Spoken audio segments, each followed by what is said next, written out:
Walt Whitman is another one. If you look at like his Specimen Days writings, which are basically these essays about things, well, Rainer Maria Rilke, who wrote absolute dog shit intellectually and philosophically in his letters to a young poet and other crap. Um, Well, Walt Whitman is an interesting case. Even his essaic writings were filled with terrible prose, and it's like he just couldn't make the transition in any way. And it would kind of have poetic devices in his prose that do not work in a sustained narrative like that in any way. Like they work so well in his poetry.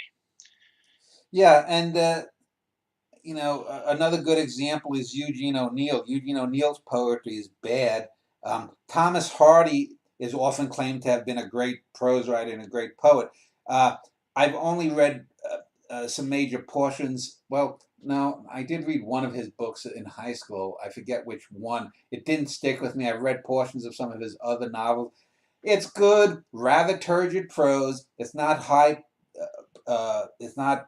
He's not one of the great novelists. And as a poet, he's generally a bad poet. There's 2 or 3 dozen of his poems that show.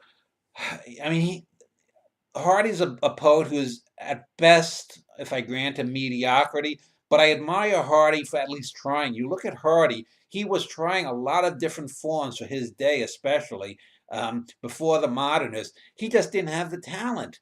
He just didn't have the poetic talent to do it. I know when I would write poetry and I'd want to uh, look at some interesting poems, I'd look at some Thomas Hardy poetry and I'd like, oh, it's interesting the way he does this, or he used this form, and why, or whatnot. But I would cringe at some of his word choices because he wasn't naturally poetic. It's telling to say though that fucking idiot Donald Hall uh, claims that Hardy was the greatest poet in the English language. Now that's sort of like being called the greatest humanitarian by Joseph Stalin, but it's it's just absurd.